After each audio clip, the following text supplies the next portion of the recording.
Hi, Karen Curry Parker here with your weekly Human Design Evolution Report. I'm going to do something this week that I haven't done in a while, so it's a really important piece that I need to throw in so that you can get a good sense of what's going on and why is what's going on. So when we look at the planetary movements and the way in which the planets influence our weekly energy and our overarching energy for the year, and sometimes in cycles that are bigger than a year, we oftentimes start with the themes that are in the outer planets. I call the outer planets, or I would consider the outer planets to be Jupiter, Saturn, Uranus, Neptune, Pluto. And these outer planets sort of lay out the template or the storyline, if you will, for what we're working on, both personally and collectively. And when we understand sort of what the support that the planets are bringing us is all about and how to consciously sort of use those energies, we can begin to use the weekly, more personal shifts in the context of the bigger thing that's going on as we grow and evolve. The code, I believe anyway, that the code for our evolution, and certainly the celestial support or the universal support for the energies that support our evolution, are contained in the planetary influences. And when we work with these deliberately, it augments and supports our ability to grow and expand, oftentimes beyond what we think is possible for ourselves and our lives. So when we look right now at the outer planets, we see Jupiter is in the gate 1, we see Saturn in the gate 10, Uranus in the gate 27, Neptune in the 63, and Pluto in the 54. These are all hexagrams or gates in the human design system. All of these gates represent stories or archetypes that we are weaving into the template for what we're working on. I'm also going to look at the nodes. The nodes are in the gate 31 and the 41 respectively, giving us an overarching story that says we are discovering who we are, and in that deepening of awareness of who we are taking leadership in self-expression and leadership for the sake of not just creating something new, but leadership for the sake of initiating a new cycle, a new surge, or a new phase in the evolution of humanity. This is a cycle that is marked by the energy of creativity, and we are literally looking at what I believe, personally, looking at what's going on the planets in the next few years. We're looking at the beginning of a creative revolution. A revolution where we are beginning to ask ourselves a different set of questions, a set of questions that says, how can I use my life to be of greatest service to the whole? How is my role in the entirety of humanity? How is my role on the planet contributing to not only my good, but to the greater good of the whole? What ideas can I bring into form? What dreams can I hold the seeds for?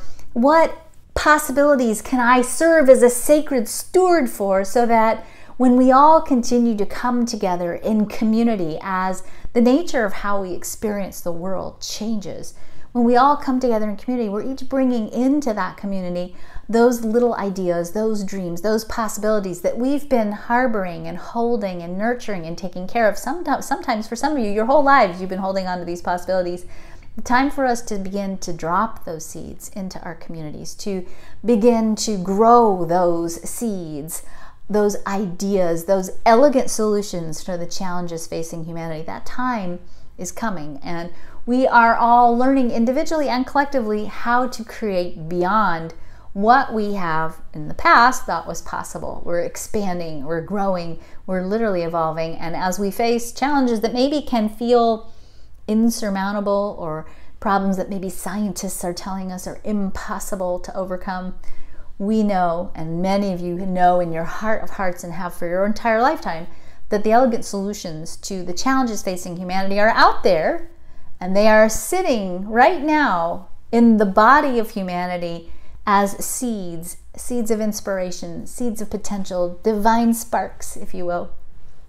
And those divine sparks are about to light a fire of creativity, to light a fire of creative revolution, to begin the spreading of new ideas, new possibilities, new frontiers for humanity. We are on a path to grow into a world of sustainable resources and sustainable peace. So don't let science freak you out right now. The code for what is possible, the code for our evolution is already set in place. We're just in a transition phase right now, so sometimes when we transition in any phase of our lives, it can get a little bumpy.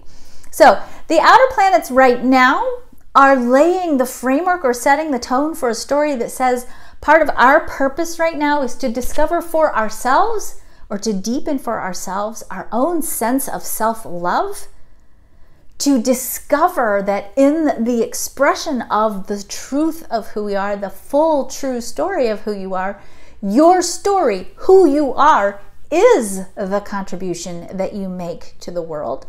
We are, to a certain degree, exploring, and maybe even some of us feeling juxtaposed between our desire for self-expression, self-fulfillment, and even for self-love might at times feel like it's a little bit in conflict with our sense of responsibility and obligation. But as we continue to explore this, we're beginning to see that our responsibility and obligation is to be the fulfillment of who we are, because who we are is the gift that we give to the world, and that when we live true to who we are able then to make our unique offering to the world. And that offering, that place that only you can hold in the cosmos, is vital to the expansion and the evolution of the world. We are exploring possibilities, and we are receiving in response to our questions. What else is possible? Where are the elegant answers? How do we create a world that is in alignment with sustainability and peace in the way in which we feel it in our hearts? How do we create that? And even though we might not have the answers yet, we are beginning to receive those divine sparks, those seeds of information, those seeds of possibilities. And right now, in the bigger picture, right now, the most important thing that we can do is, number one, take care of ourselves, cultivate and express the full story of who you are. And number two, if you get a flippin' great idea, which I know you all have flippin' great ideas, nurture those ideas, love those ideas. Don't let that question of, well, how are you going to make that happen? Or that's not possible. Don't let that thinking part of you, that human part of you that's been trained to doubt everything, because self-doubt's playing a little bit in this arena. Don't let doubt keep you from playing with the possibility of the idea. Because right now, we might not have the tangibles yet. The hows might not be there yet, but the ideas are being seeded. And so we need to serve as sacred stewards for these ideas and nurture them and love them and give them attention every day. Write them down, dream about them, whatever you need to do. Know that the elegant solutions to the challenges facing humanity already exist somewhere in the quantum field and in our hearts. And the more we tend to those answers, those ideas, those inspirations, the easier it will be for us to bring that into form. You don't have to figure out how. You just have to hold the idea and serve it. All right. So that's what's going on the outer planet. So if you've been feeling like, this is huge, and oh my God, what's up? And it's, if you've had a summer like that, and many of you have, it's not a bad summer. It's not been a bad cycle. It's been a deeply internal process. And that's, as I said, it's getting better. We're slowly waking up. By the time we get to December this year, some of us are going to really be feeling like, okay, we made it. And you're probably feeling some shift and changes already. We're in definitely the ascension aspect of a new cycle. So we are coming out of this cosmic slumber that we've been in, and many of you I know, and if you're not there yet, you will be soon, are starting to feel like, okay, hey, I made it. I'm gonna make it.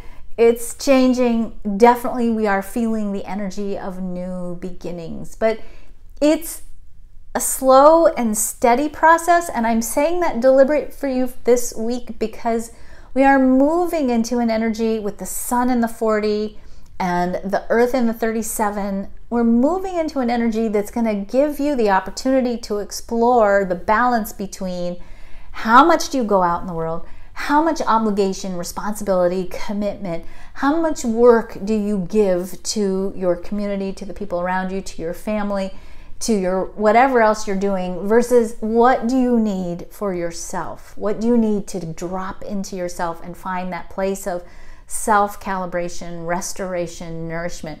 It's a temporary cycle. It's just a couple of days, 6-7 days. The energy shifts again next week, but I definitely want you to pay attention this week, because many of you have been feeling like, yay, the summer's over, gung-ho. And maybe some of you have been involved in getting kids back to school, or all that sort of, okay, September's coming, it's the fall, and we can start going back into our regular cycles again. Slow and steady wins the race, and that's the mantra I want you to adopt this week. If you haven't already integrated that into your being, slow and steady wins the race. So make sure this week that you continue to explore those places where perhaps you need to pull back and regenerate, take care of yourself. Perhaps you need to explore, or continue to explore, those places where maybe you've overcommitted yourself out of a sense of obligation and responsibility, and that those overcommitments have maybe caused you to not be as good at committing to yourself as you are to others. And I'd like you to find a little more harmony there if that's the case, because you can't take care of others. You can't even take care of sacred seeds of ideas, divine sparks of possibility, if you are depleted and exhausted. So finding that balance this week is crucial, and certainly I would expect for you to have epiphanies and insights and awarenesses, hopefully in a balanced and harmonious way, about what you need to do to keep your energy sustainable and available to yourself first, and then to the rest of the world next.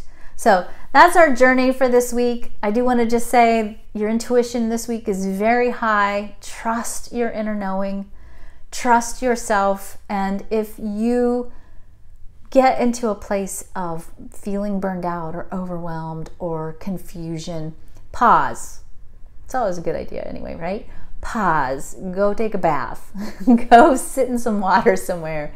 I know I've been saying this for a lot of weeks in a row, but continue with that as a regular practice. Do what you need to do to take yourself out of the energy that you're engaged in. Don't overcommit. Don't make a promise you can't keep.